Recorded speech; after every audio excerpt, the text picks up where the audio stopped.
Hi, my name is Daudi Mugabi and this is Business Mike episode 26. My guest today is Michael Niyitegeka. He's an ICT and strategy expert in Uganda.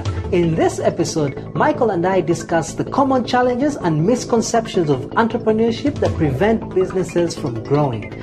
All this and more next on Business Mike.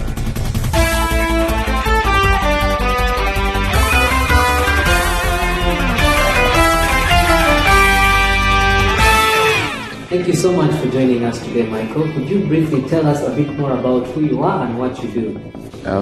Thank you for the opportunity. I'm Michael Niyitegeka. Right now I'm into IT consulting and focus mainly on technology, strategy and business. I also run ICDL Africa. I run the operations for ICDL Africa, Uganda as the accreditation consultant. Basically, we run exams, we accredit people with regard to their proficiency to ICT-related skills. And I also do work with Franklin Covey as one of their facilitators in Uganda. There's something you've mentioned there which has piqued my interest, and that's the ICT training. Uganda is one of those few countries where we have so many IT experts. I'll put that in quotes. Everywhere you go, in the cafe, in someone's office, there's an IT expert. From your experience training these people, how do we fare in terms of our actual skill sets in terms of IT? Are we producing professionals that stand out in their field, or do they get substandard information?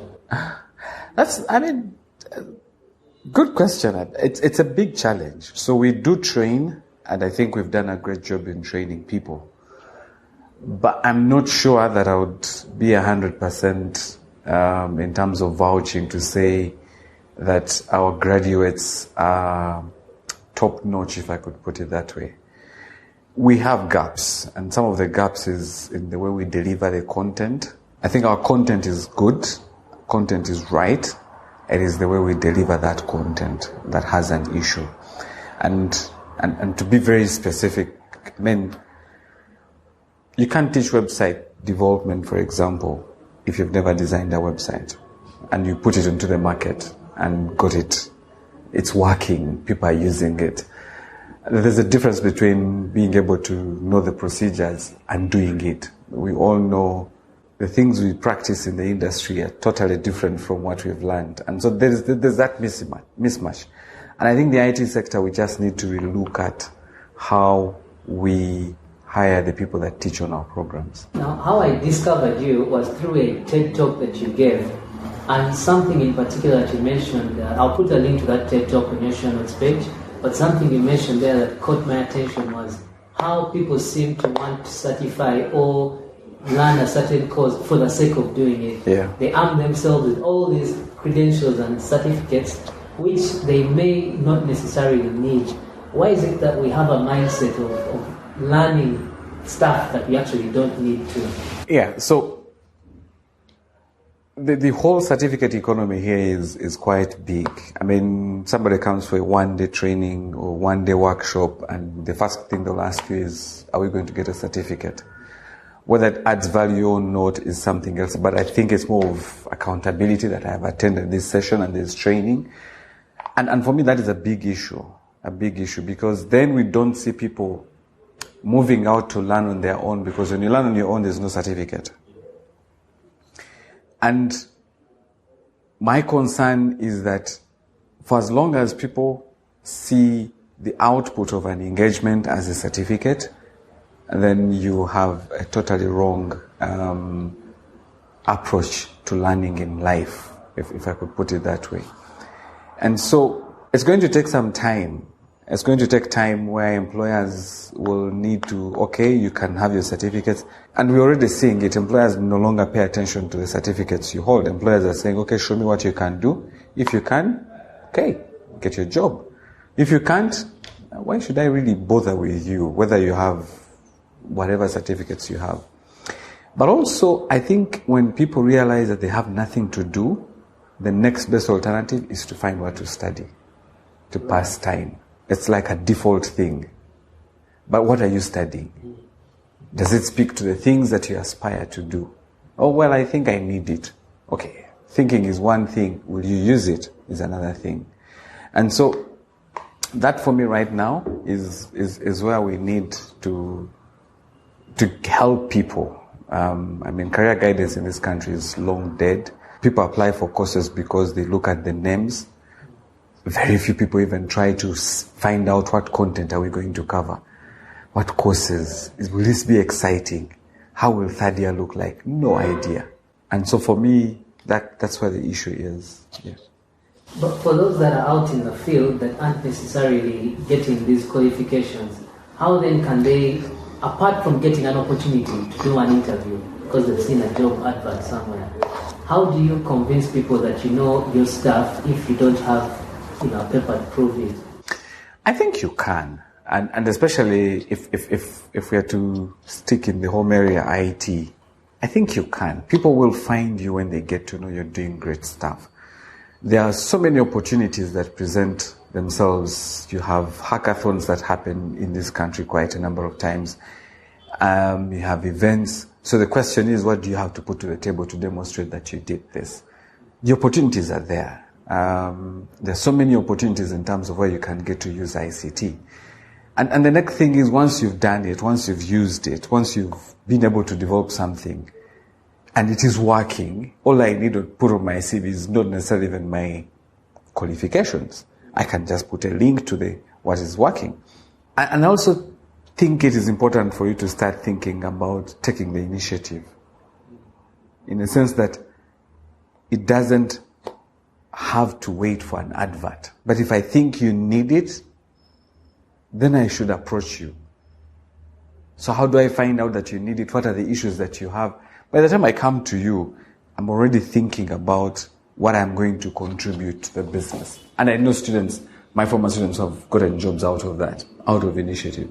I think you like this. Okay, come and try it out. It works. You got a job. In addition to having jobs, particularly here in Uganda, once again, people tend to have a side business. We have that entrepreneurial spirit. Actually, I think we're the number one most entrepreneurial country in the world. Yeah. But majority of those businesses, they don't last very long. What is it about starting up a business across the board that people do, or what mistakes do they make that don't sustain their businesses? Why do small businesses fail more often than not? Okay, it comes back to when I have nothing else to do, I need to find something to survive. And so I must do something. And not to take away the aspect that we're actually quite entrepreneurial. People are always trying to find something to do. Now, what I've learned about business is that the key aspect is, for your business to grow, survival need not to be your critical issue. Because anybody who starts a business here and is for the intent of survival, then that business is going to struggle. Because you're making money, and instead of reinvesting it into the business, what are you doing? You're surviving on it. That's your transport, that's your lunch, that's your everything. And so the whole aspect of how do I manage my cash, how do I manage my revenue streams, and how do I grow my revenue stream is something that nobody is teaching. You go in. It doesn't matter whether they've taught you finance for non-financial managers. It doesn't matter.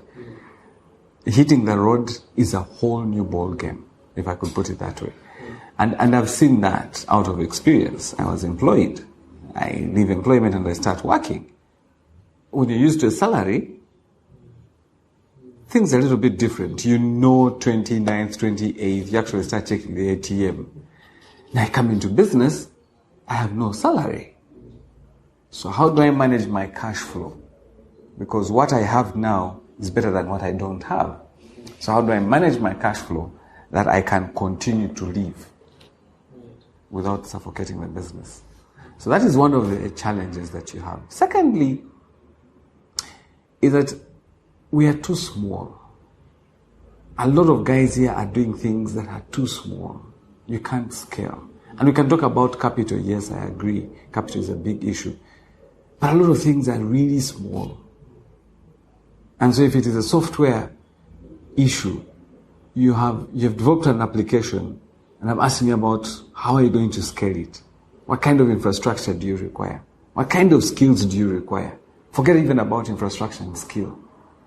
And money, skill. I need to know a marketeer. Where are you going to find a marketeer? Who is going to come onto the business and make it grow? Because to move from one level of initiative to another is a whole new ball game. And I think that's the problem we have, is when we visualize the business at the start, we look at the future from a very close perspective. Yeah. You don't look at it from, what if I cross the borders? What if I go across the world? What do I need to put in place now that I might not have to tweak significantly in the future? And who do I need to know to get me there? Normally, does what I've produced work? It does. Will it get me money tomorrow? Yes, I'm good to go. And also the aspect of, like in the IT space, guys will sit in this space, imagine of something, start working on it. You come to the client or the customer, that's not what they're looking for. They don't even have time for you. You've spent 6 months working on something that will never get used. And the other challenge, most of the startups that I've worked with, the other challenge they have is that they struggle in being able to say, for me to grow from point 1 to point 2, these are the resources that I require. You tell him how much money do you need, he tells you 5,000. And like, 5,000 for what? But to get this thing into production and full production, to hit the street, you might even be looking at $500,000. From your personal experience, are there any, let's call them mistakes, that you've made that maybe we can learn from in terms of when you started your business or even in your current business? Of course there will be mistakes. What would I have done differently? I think one of the things I would have done differently is I really tried to manage my transition. But the last bit was a little bit, I think it was more radical than the planned process. So that was one mistake in terms of managing my transition out of employment. And I'm talking about that by the time you leave, you have a clarity of the things that you're going to do and how you want them done. But also I think that's what most entrepreneurs will do. When they think they are ready, they hit the road. They will sort a number of issues. And I mean, when you have a family, yes, a lot of dynamics you need to put in place and question a lot of these issues. If I was single, I have no family, it would have been a whole different game. You can survive on a Rolex. Your son won't survive on a Rolex. Yeah. So that is one. The number one thing is, it starts with you. It's what you tell yourself that you're going to do that becomes a reality. It's what you tell yourself. I know a couple of colleagues who ask me, how are you? You seem to be doing okay. Yes, I am doing okay. Is this where I'm supposed to be? No. I have so much room in terms of growth that I need to pay attention to in order for this growth to happen. But the fear of the unknown, what will happen? Supposing I don't get the jobs. Of course, any business, it's a risk. You try something and some putting money here. If it comes back, it comes back. So I think the power of the mind, the attitude is one major, if I could put it that way. That you tell yourself I'm going to do is what you do. When you say this is not going to work, it won't work. Yeah. What's the hardest entrepreneurial decision you've ever made? The most difficult? Taking up a consultancy whose revenue model, so when you look at the terms of reference, you're supposed to grow the business here. And taking a decision to join and be part of that company, well knowing that they don't pay salary, you work for your salary, is something that I think for now was one of the challenges or hardest decisions. 2 is a decision I took with regard to when I was joining university. I had started physics, chemistry, math. And I was admitted to do a Bachelor of Arts in Arts, philosophy, organizational studies. And for me, was that enterprising? I'm not very sure. But it turned out to be very enterprising because it just opened up a whole new world for me that I wouldn't have thought about. And so the decision to say, okay, yeah, I've done physics, chemistry, math. It was good. I loved it. But here I am. This is the reality. So what choices do I have to take? Do I repeat? Do I study? And in that confusion, it dawned on me that, a degree is a degree. Look at the guys who have studied and made it in life. A couple of them don't even talk about their qualifications. So it was like, okay, I'm going to build Michael. Not the qualifications. I will not allow the qualification to define who I am. I mean, you're laughed at by your colleagues you studied with physics, chemistry, math. Ask you, what do you study? Bachelor of Arts in Arts. What is that? You should be doing agriculture engineering, architecture. Those are courses. BA Arts. But has it made MBA any different? By doing a Bachelor of Arts in Arts? No, it hasn't. You raise a very good point, because that comes back to what you say, the vision you have for yourself. Yeah. And I think the earlier you can paint a picture of where you want to go, if it's crystal clear, then no matter what cards you're dealt, you simply make the most out of them. True. And you carve yourself a proper path to success. True. And which is one of the challenges that we have. We have a lot of people who are studying and have no idea what they want to do. It was very clear. I wanted to study. I studied Bachelor of Arts in Arts, and as soon as I finished it, I said, I must do an MBA. And then somebody was like, why an MBA? I was like, everybody needs to understand how businesses operate, irrespective of what discipline you are in. Irrespective. So I got into an MBA. I went for an executive MBA, where I was seated with CEOs, whatever, and Michael had no title, if I could put it that way. But that opened up a whole new aspect. Like, hey, I'm back into sciences. Now into ICT. Talking technology. I understand technology. I understand business. I'm a better person. Sometimes people try to be defined by what they studied or where they went and all that kind of stuff. But at the end of the day, it doesn't really matter. You're defined by what you do and how you influence the people around you. Nobody cares. Yeah, exactly. Yeah. I've come to that realization. Yes, there are organizations that will look at you from, do you have a first class? Do you have this? There are those organizations, and we allow them the space. But you can tell me, all the guys that are ruling this world in terms of business, what is making them? And not everybody is supposed to be a businessman. And not everybody is supposed to be in that category. And I think for me that is, again, the other realization. Not everybody is supposed to be a businessman. I don't know why we think everybody must be a businessman, a business person in this country. I find it very strange that we are investing significant resources in turning people into entrepreneurs. It is important for you to know how to make money. It is important. But that is different. Wouldn't you argue, though, that entrepreneurship has different, can I call them, levels or sub-levels? You can be an entrepreneur by creating a business and offering jobs. Sure. You can be an entrepreneur by offering a certain skill set, be it as a consultant or an employee. You exchange time and skills for money. And I think that's why we need to pay attention. Being an entrepreneur does not necessarily mean you must be running a business. And I used to challenge my students. I say, look, when you go into a job, the first question you need to ask yourself, what value am I bringing to this business? And when you answer that question, you've answered 80% of what an entrepreneur will be thinking about. Because if that business grows, you're growing. It's as simple as that. Yeah.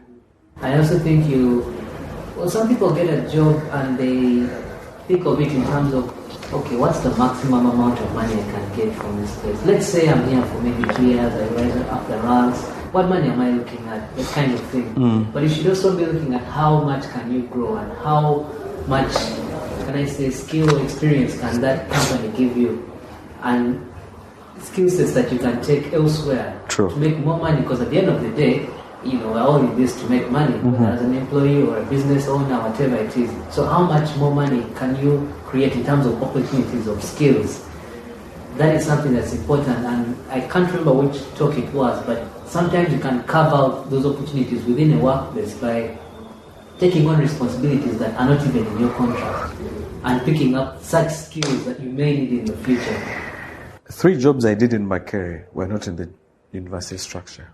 The 2 in the IT faculty were not in the university structure. These are initiatives that I took. And I was paid an extra allowance for executing those jobs. So sometimes we are confined. So I always tell people, your limitation is what you're thinking about. And I have asked, if you went to your boss and said, look, I brought in a deal of 500 million. I need my cut for initiative. There's no boss in their right mind who will say, wait a minute, I pay your salary. No. Prior to this interview, we met at Hotel Africana and had a brief chat about business in Uganda and in general. Mm-hmm. And one of the things we touched on was the fact that there's some, ideas that are pushed onto people that state that in order to create a successful business, you must do A, you must do B. Certain myths that, in our opinion, are not necessarily accurate. For instance, a case study of Facebook. Everyone tells you you must have a business plan, a vision where you're going, and so on and so forth. Nobody paints a picture of Mark Zuckerberg in his dormitory room. What was he thinking at that time? Did he have a business plan? Did he have a vision, and so on? Everyone talks about Facebook now. Nobody talks about the earlier stages and the transition you need to get from that point to where you are. They just give you the stuff you need for when you're already at the top. Yeah, and that is the injustice we have also done to anybody who's thinking to be enterprising. That we box them into a template and hope that that template is going to work. That you must have a business plan. I used to be of the same school of thought. You must have a business plan, you must be able to see your projections and how things are working. Yeah, but many times we would spend more time trying to paint this picture, but nobody is teaching you execution. Thank you very much, you want to make 100 million. How? I am going to talk to people, tell them what. So for me, right now, if you ask me, where do we need to spend more time? We need to teach people the discipline to get things done, period. You get things done, a number of things will begin to fall in place. And then you start putting structure around it. But I think we box our young people into a format, a template, that even those who are using it are not very sure whether it works. So what advice would you give to anyone who's aspiring to be an entrepreneur from your experience? That's a good one. My advice to anybody who's thinking about entrepreneurship is to think about entrepreneurship from a passion perspective. The things that you love to do. Because that comes naturally to you. So if selling stuff for children is something that you're passionate about, yeah, go for it. But if you're not passionate about children, don't go for it because it makes a lot of money. You will not make the money. Others will make the money. You will not make the money. And for me, that is a defining moment. When you say, I think here's my niche. I have a passion in training. I've done trainings I was in my career for 12 years teaching. And now here I'm still training. But I'm passionate about it. That you can wake me up in the morning and I'll be ready to run a session. If there's any advice, I would say, find your sport where you're passionate about it, and then try and find how do I translate my sport into a revenue stream. I think it's that passion that gets you through the dark times. For instance, when there's no money. Yeah. Because once you love what you're doing, regardless of the money or not, you're psychologically motivated to do it anyway. True. So you power through those moments. Whereas if you're in the game for just the money, the moment the path gets a bit difficult, you just pull out. Yep. That's exactly what happens. If you had a time machine and you could travel back to a moment where you are 18 years old, so if you could go back in time and meet your very self at age 18, what book would you give yourself? And what movie would you recommend to yourself that came out between that time and now? Nice movie you watched that you really like. Wow. I'm trying to recall what movies. I'm not a movie person, but trying to remember 18. What was I doing at 18? That's 94. As in senior 5, I think. Rowdy boy. Not very rowdy.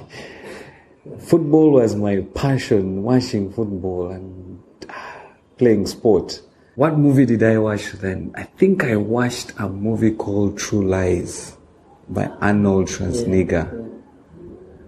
That's one that kind of stands out. And a few other movies. I mean, those days... It was all action. It was all action, but also there were quite a number of interesting movies. Rolling Stone, no? Yeah, Rolling Stone. I don't remember the actor. It was some love movie. Guys in the jungles getting lost and all that kind of stuff. Was it Romancing Stone or Rolling Stone? One of the two.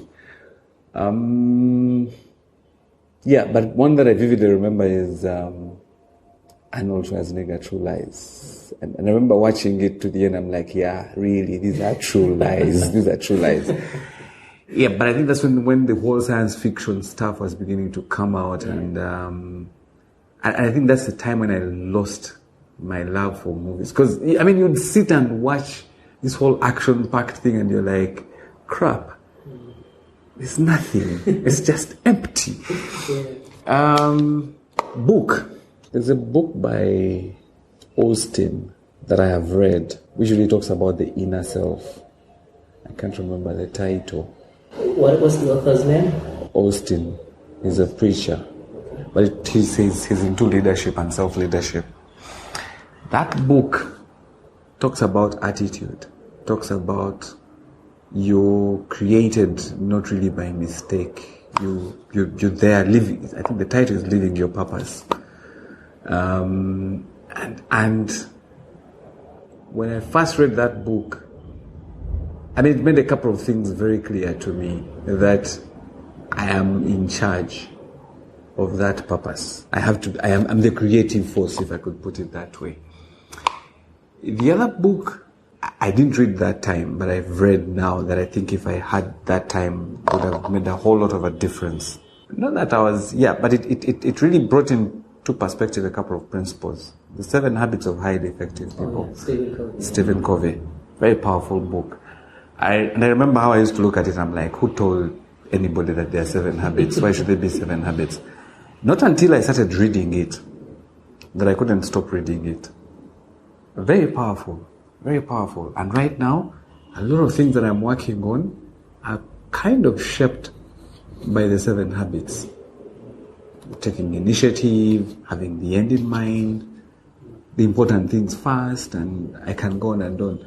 But you just realize that for you to grow, these are things you need in life. Final question is, if the tables were turned today, so if you are the host of this show and I was your guest, what's the one question you'd ask me? What is the one thing that you do on a daily, that if you do it very well, everything else you do becomes easy or irrelevant? A habit that I actually have. Whether it's a habit or task or whatever. That would be journaling. Okay. Every day before I sleep, I have a list of things I'm going to do the following day. And every weekend, I prepare a list of things I'm going to do the following week. So on Monday, I look at the list for the week and pick out, which one of these should I do tomorrow. And then I add in other small activities that I need to do. So that habit, I started it less than a year ago, but it's definitely made a difference in my life. Because small things, even something as simple as buy milk, I'll put it down there. Or call this person, wish them happy birthday. I write it down there. So that has helped me not burden myself with thoughts, because I've been in many situations where I'm working and I get this feeling of there's something I need to do. What is it? There's something, and it's important. I need to do something. I can't figure out what it is. And that really disturbs your momentum.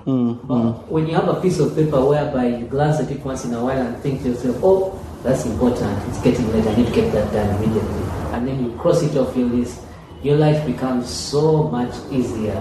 Appointments are always met on time. Any emails that need to be sent are always done in advance. Any projects that you need to work on, because we're ahead of time, start working on them. So journaling for me is a powerful habit. And again, I picked up this habit because of some of the books I've read. There's a book called The Miracle of Self-Discipline by Brian Tracy. That's why I picked up that habit, and it's definitely helped me. Even this podcast that I'm doing right now, it came through the habit of writing down, what do I need to do today to ensure that I create a podcast? What do I need to do tomorrow to be like that? So journaling is the habit I've created. All right.